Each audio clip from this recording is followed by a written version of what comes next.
kid, one of my favorite memories with my mom is rolling out sugar cookie dough and cutting out pretty shapes and then decorating them with icing. I've upgraded a little from that.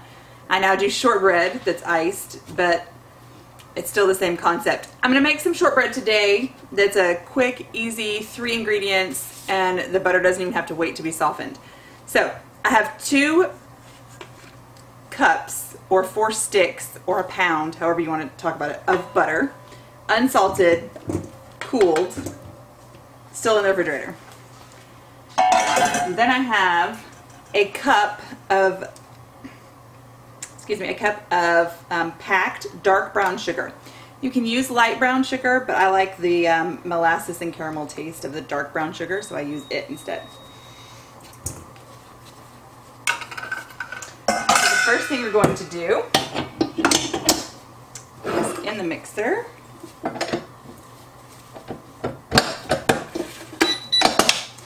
mix those 2 together until kind of a paste forms.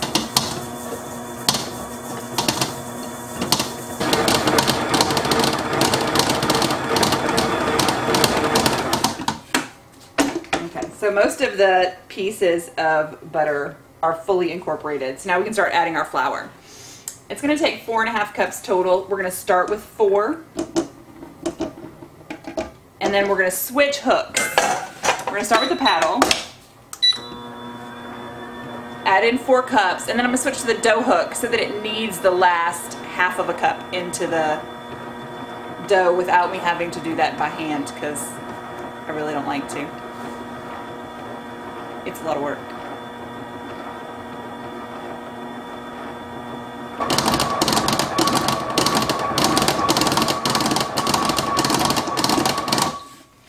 Okay, if you look in, you can see that it's not quite fully incorporated. It's not quite one consistency. It's more crumbly. So what we need to do is put our dough hook on, add that last half cup of flour, and let it knead the flour. The dough hook and the mixer do all of the work for you to knead the flour in and make it one consistency. So, hook. Now if you don't have a dough hook, or you don't want to use your dough hook for some reason, you can knead all of this by hand. I just know that I'm going to spend a lot of time rolling it out, cutting shapes, and then icing. So I prefer to use my strength there as opposed to in kneading dough now. However, when I've had a bad day, I can often be found kneading dough in the kitchen. It's a great stress reliever.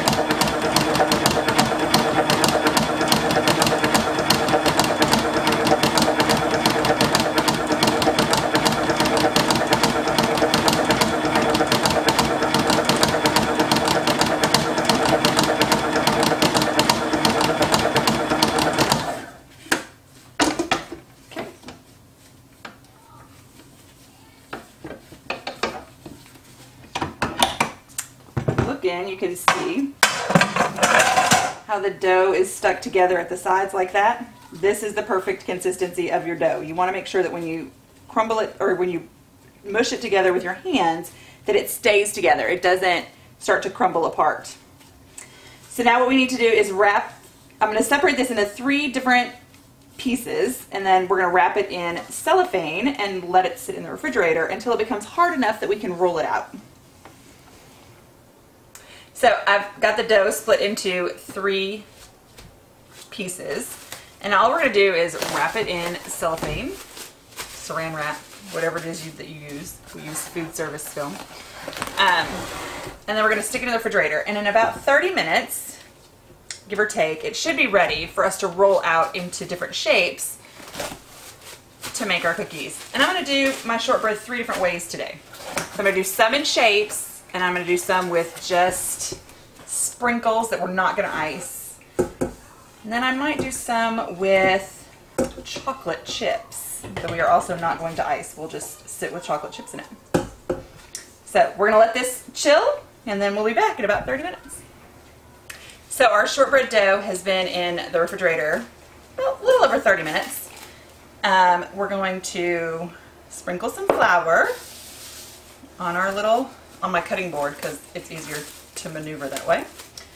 And then I'm going to work some sprinkles into this third of the dough before I cut it into little circles.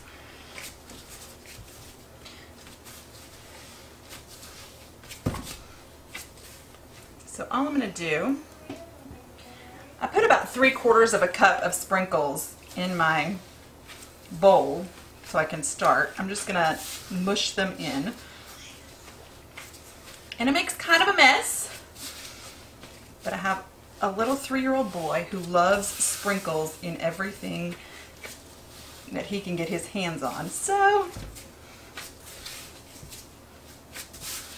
I make the effort.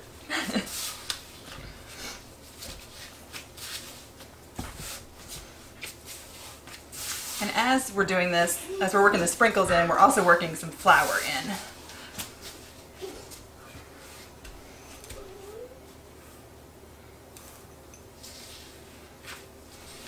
So you can use as many sprinkles or as few as you like, or you don't have to use any at all, which I'll show you later. This just kind of gives them a festive feel all on their own. And as I said, I have a 3-year-old, so he loves sprinkles.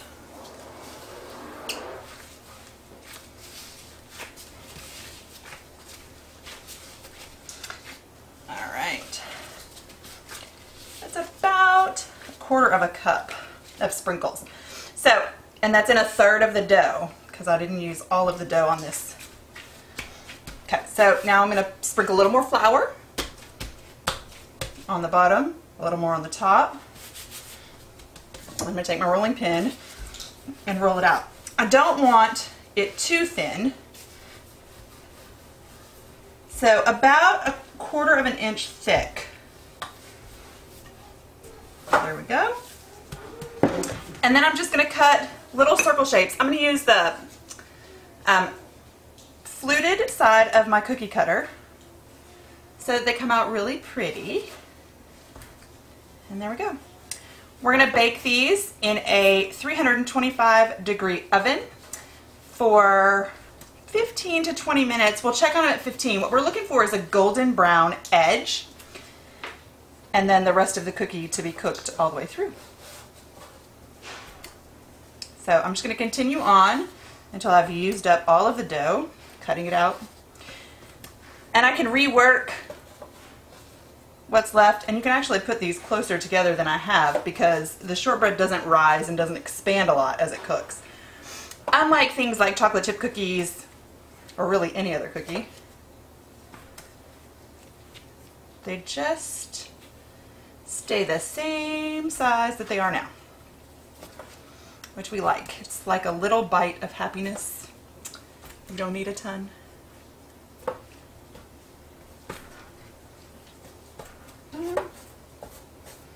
Oh, an odd number. I got 29. We're going to stick these in the oven, check on them in about 15 minutes, and while that's cooking, we're going to roll out the rest of it. So our shortbread took a full 20 minutes, but they're nice and golden brown on the bottom. We're going to let these sit and cool, and then we'll transfer them to a cooling rack while the others are baking. So with our sprinkle shortbread finished, we are going to take a second third of our dough, and we're going to make some chocolate chip, mini chocolate chip shortbread. So once again, we're going to knead a little bit of flour in, and then I have some mini chocolate chips, and we're just going to kind of mold those into the dough. Oh.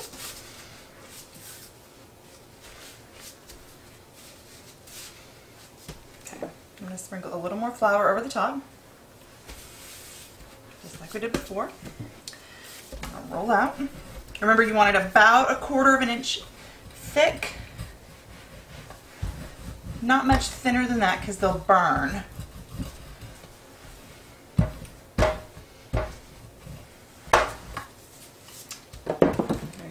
Then we're going to take our cookie cutter.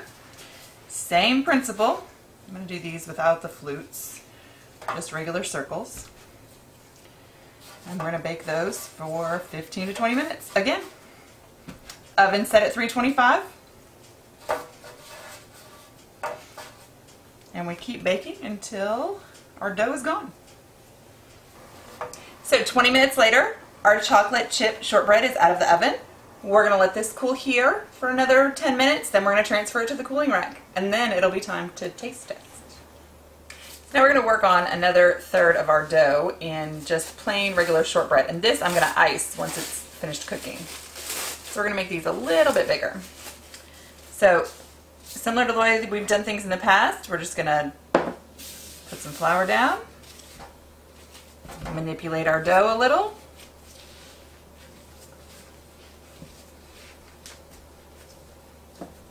Add some more flour to the top and start rolling it out. And it might take a few times of pushing it back together and rolling it out again, depending on how tough the dough is and whether or not it's got enough moisture to hold it together.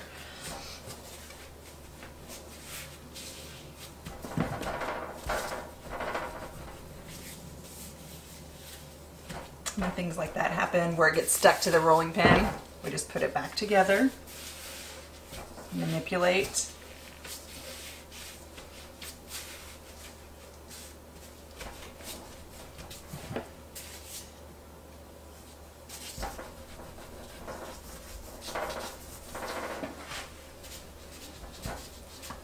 and roll up.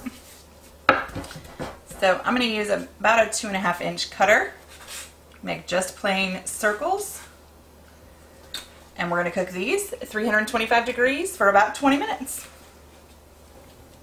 So our cookies are out of the oven. We're going to let them cool on this pan for about 5 more minutes. Then we're going to transfer them to the cooling rack.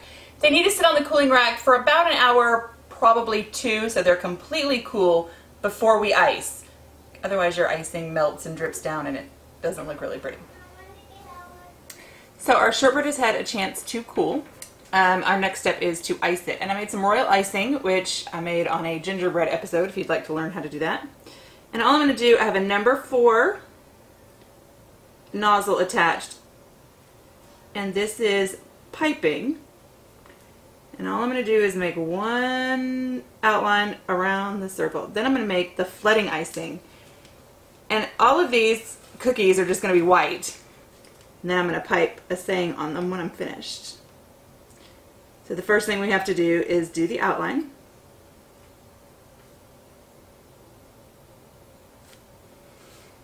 On all of the cookies. And I like to keep a paper towel close by to wipe off the nozzle every once in a while so that it doesn't make a big mess.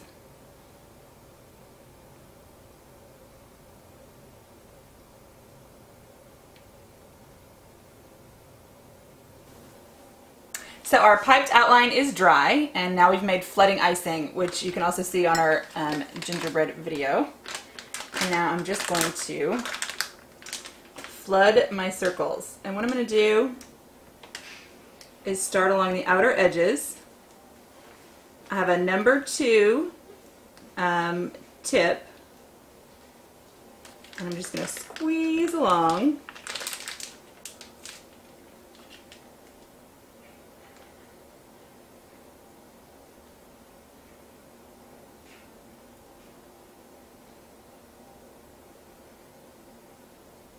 Until we've covered the whole cookie.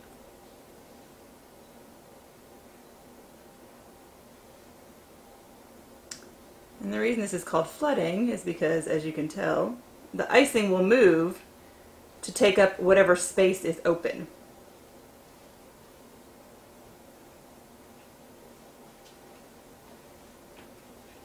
And now you can't tell where the outline is because the icing has overtaken the outline, but not gone off the side of the cookie, which is what will happen if you don't outline. So our flooded icing is dry now, and we are going to decorate. So these cookies are kind of special to my heart. They're for some nurses that are helping out a family member of mine. So I'm just writing thank you on every one of them in different colors.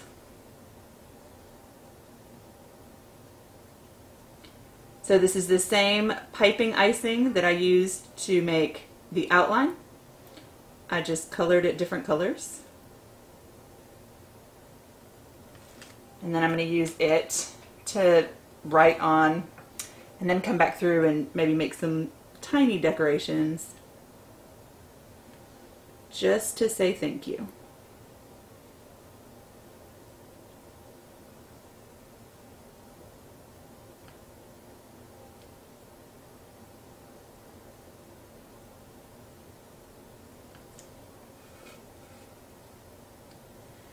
And when I'm not using them, I like to put the cap on. Those are icing caps. I only have 2 of them, so when I have more than 2 colors, I use wet paper towels. Otherwise, the icing is going to dry inside your icing tip, and then you can't get it to work.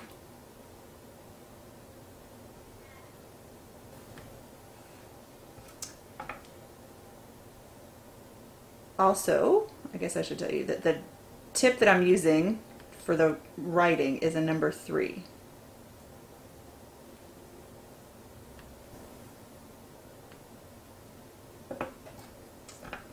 You still need to wipe the tip off every once in a while, otherwise the icing gets really thick at the bottom and you can't write legibly.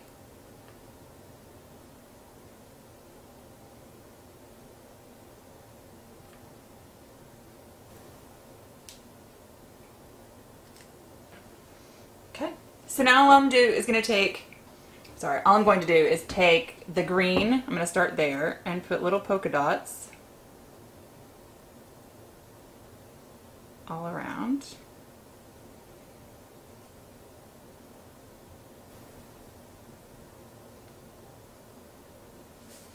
And I'm using the green as an accent color on all the ones that are not written in green. And then we'll go through and do the same thing with the rest of the colors. So, blue.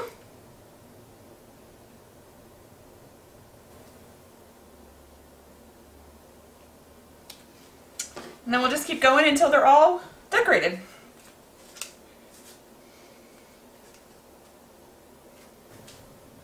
So it's been a long process, but we're done. We have chocolate chip shortbread, sprinkle shortbread, and then our iced shortbread. And it's all ready.